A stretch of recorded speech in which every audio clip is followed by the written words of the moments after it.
Welcome to Fan for Racing Radio. I'm Fan for Racing Sharon, and joining me today is Sal Segala. We are here for the Indy review for the NASCAR Cup Series. Your overall thoughts about this race? Yeah, it was a good race. I mean, a lot of action at the end. You know what? It's funny. The commentators called it, said that when the first green white checkered came, they said this will not be the end of it. They said we will have at least one more, and sure enough, another one came up. It was an exciting race. It was a good race. I finally was able to stay awake and watch the whole thing. So and usually these Indy races are like they're like Las Vegas. They are super boring. Well, I'll tell you, I enjoy the races at Indianapolis. I was listening on Sirius XM for the entire race, and they always make it sound exciting no matter what. So I kind of enjoyed listening to it. And it did sound like it was exciting anyway from their point of view. So it was a big win for Bubba Wallace. Bubba Wallace wins the Brickyard 400 in double overtime thriller. Mother Nature wasn't going to deprive Bubba Wallace of the most important win of his career, not on this Sunday afternoon. Unsure about the amount of fuel left in his number 23 Toyota, Wallace survived a rain shower and two overtime restarts at Indianapolis Motor Speedway to win the Brickyard 400 presented by PPG. In two overtimes, he punched his ticket into the NASCAR Cup Series playoffs. For Bubba Wallace, the win was his first of the year and the first at Indianapolis, the third of his career. Kyle Larson came in second place, so he had to overcome Kyle Larson in two overtime restarts to get that win. So that's saying something. Denny Hamlin was right there in third place. Then it was Ryan Preece and Brad Keselowski rounding out the top five. Todd Gilliland, Ryan Blaney, Christopher Bell, Alex Bowman, and Carson Hocevar round out the top 10. The pole sitter was Chase Briscoe. He had to pit for fuel before the blast to restart to finish in 18th place. Wallace was in control of the race with a lead of more than 4 seconds over Larson when rain hit turn one and forced an 18-minute red flag for track drying with 4 laps left in the race. During the first overtime event, Zane Smith wrecked, setting up a second overtime attempt.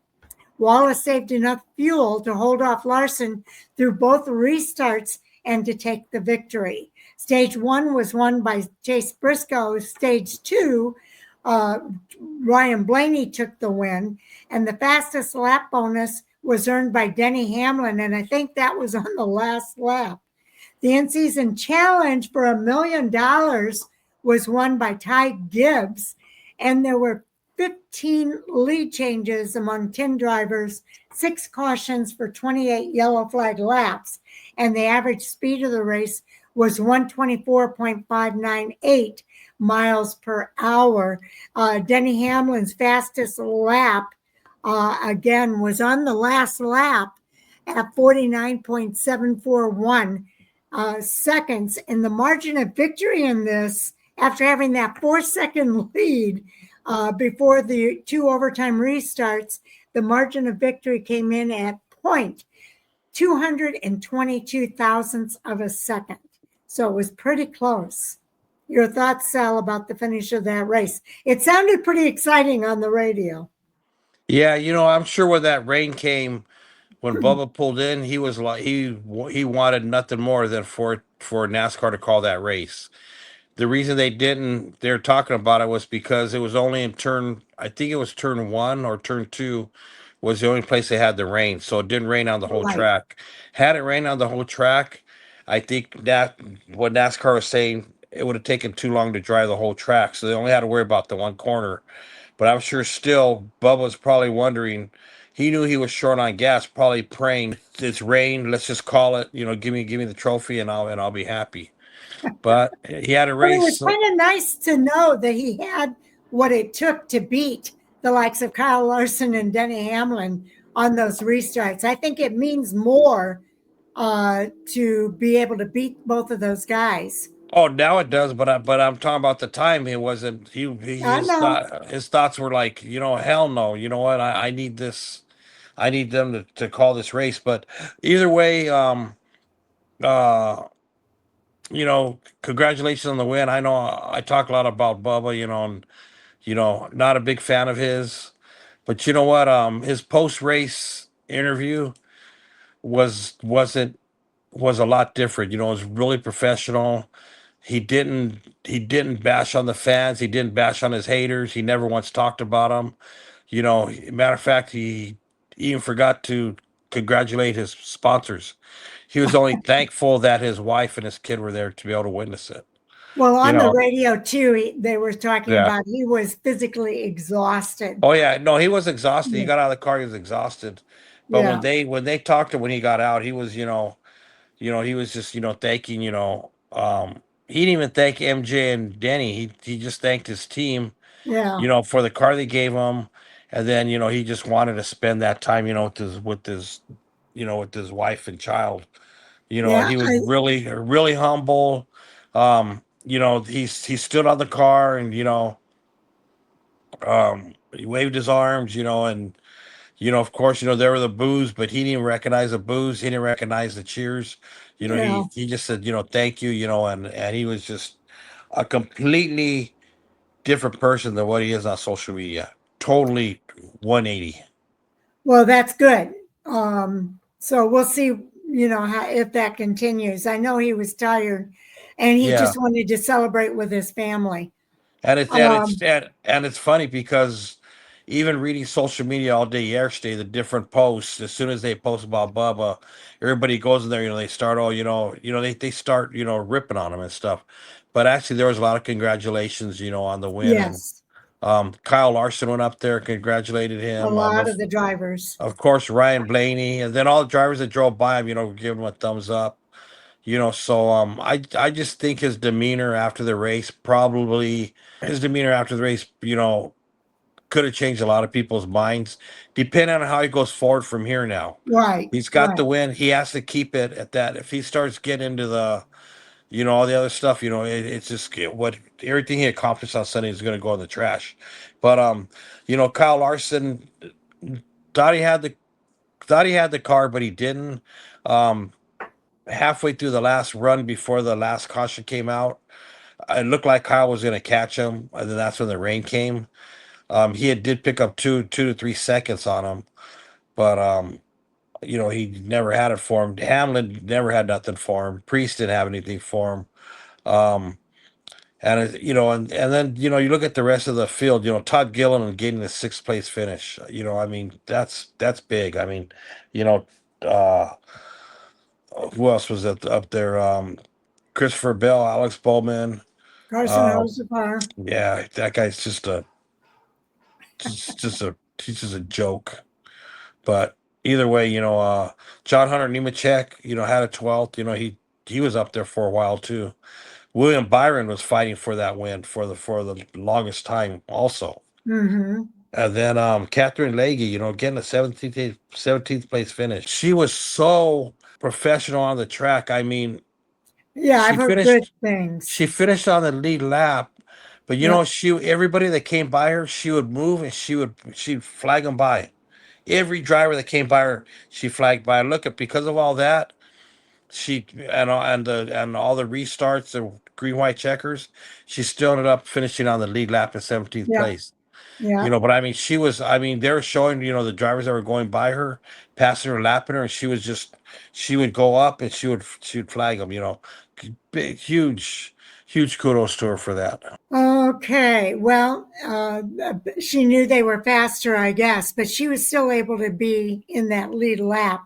Um, Shane Van Gisbergen was the highest finishing rookie in 19th place. Riley Earps, the other rookie, finished in 26th place. There were only 22 cars on the lead lap with Josh Berry in 22nd place.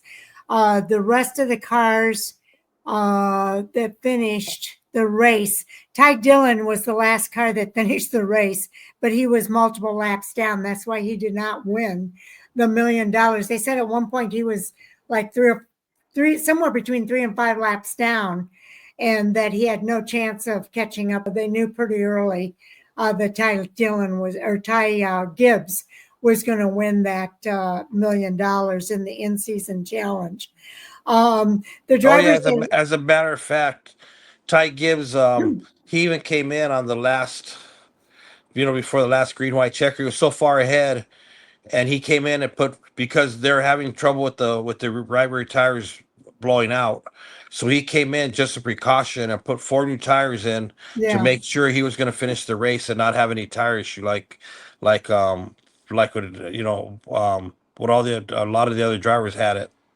Right. Well, he could afford to do it. His competition with Ty Dillon was pretty secure.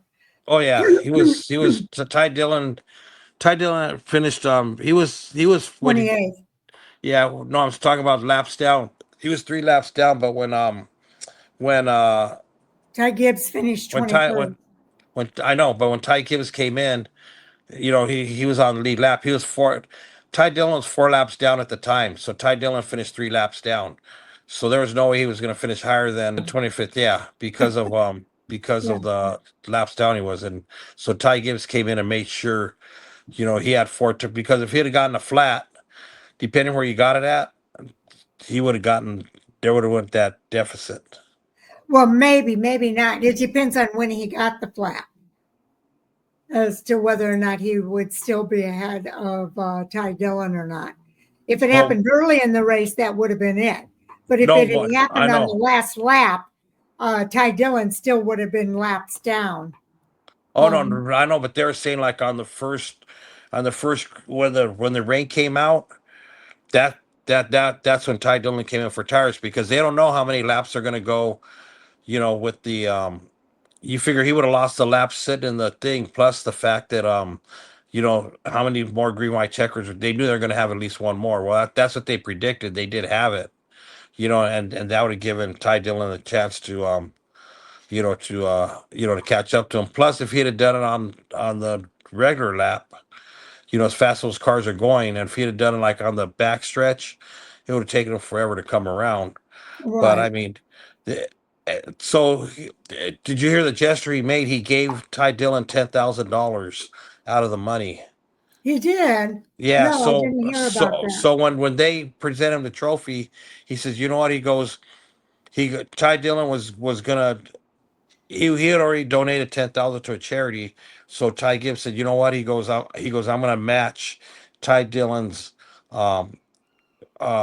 charity. His charity. He goes, I'm gonna give him 10,000 out of this money to go to the charity of his choice. Oh, that was nice. Very, very nice. It's a very nice gesture. No, oh yeah, it was a great gesture. 10,000. Well, we had a couple of drivers that did have accidents. I know we're on a time thing here for you. Ross Chastain and Austin Dillon were both involved in accidents. It took Ross Chastain out on lap 17. Austin Dillon was out on lap 56. On lap 58, it says Cody Ware had fatigue. I know it was really, really hot. And so he was out on lap 58, Cody Ware. An accident took out Eric Jones. I heard about that. And then Ricky Stenhouse was still running, but Josh Pilicki was out on lap 125 because of an electrical issue. And then a couple of other accidents here. Noah Gragson was still running, but he was multiple laps down.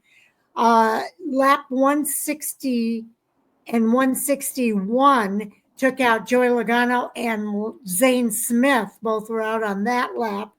Michael McDowell was still running, but he was multiple laps down. Also on lap 163, Tyler Reddick had an accident that took him out of the race. So several accidents in this race, Sal. Yeah, and actually, Austin Cindric was one of them that had a tire issue, but he was able to make up some laps. Oh yeah, he made up the lap, but he had a right rear also go out. Yes. So he ended up finishing in 15th place, Austin Cindric. So again, there were only 22 on the lead lap here, so that's pretty amazing at Indianapolis Motor Speedway.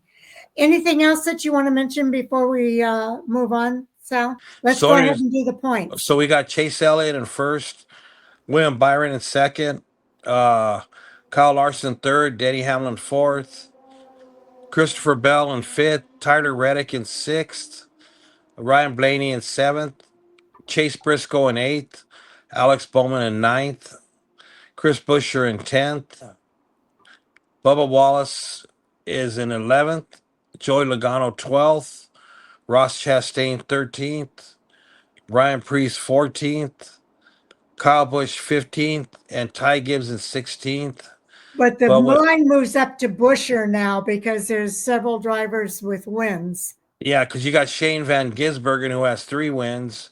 You have Josh Berry who has a win, and you also have Austin Cindric. Cedric who has a win. So that's going to knock Ryan It, Preece, it Kyle moves Busch, and Ty Gibbs. The bottom 3 are going to get knocked out. if somebody else from below that cut line gets a victory, it makes Chris Buescher the next vulnerable driver, and I think it's possible. Right, So yeah, you're right. Chris Buescher is the bubble driver because Ryan Preece, Kyle Busch, and Ty Gibbs are all out. they're all below that line. Yeah. Correct. Okay, so do watch for more coming soon from Fampa Racing Radio. We've got all the reviews that'll be out on Monday. Also on Monday at 10 o'clock Eastern Time, we'll have our Hot Topic Sound Off with Jay and Chris, and we'll discuss all the hottest topics from the weekend of racing. And then we'll be putting together previews for all the races coming up at Iowa Speedway later on this weekend. Only 3 races with the ARCA East combination race at Iowa, along with the Xfinity and the Cup Series. So with that, Sal, I hope you have a good week, and we'll look forward to seeing you on the other side of the Iowa weekend. All right. Thanks everybody for tuning in. Okay, and we're glad to see that you're recovering well, Sal. All right. Thank you. Take care, everybody. Okay. Okay. Bye.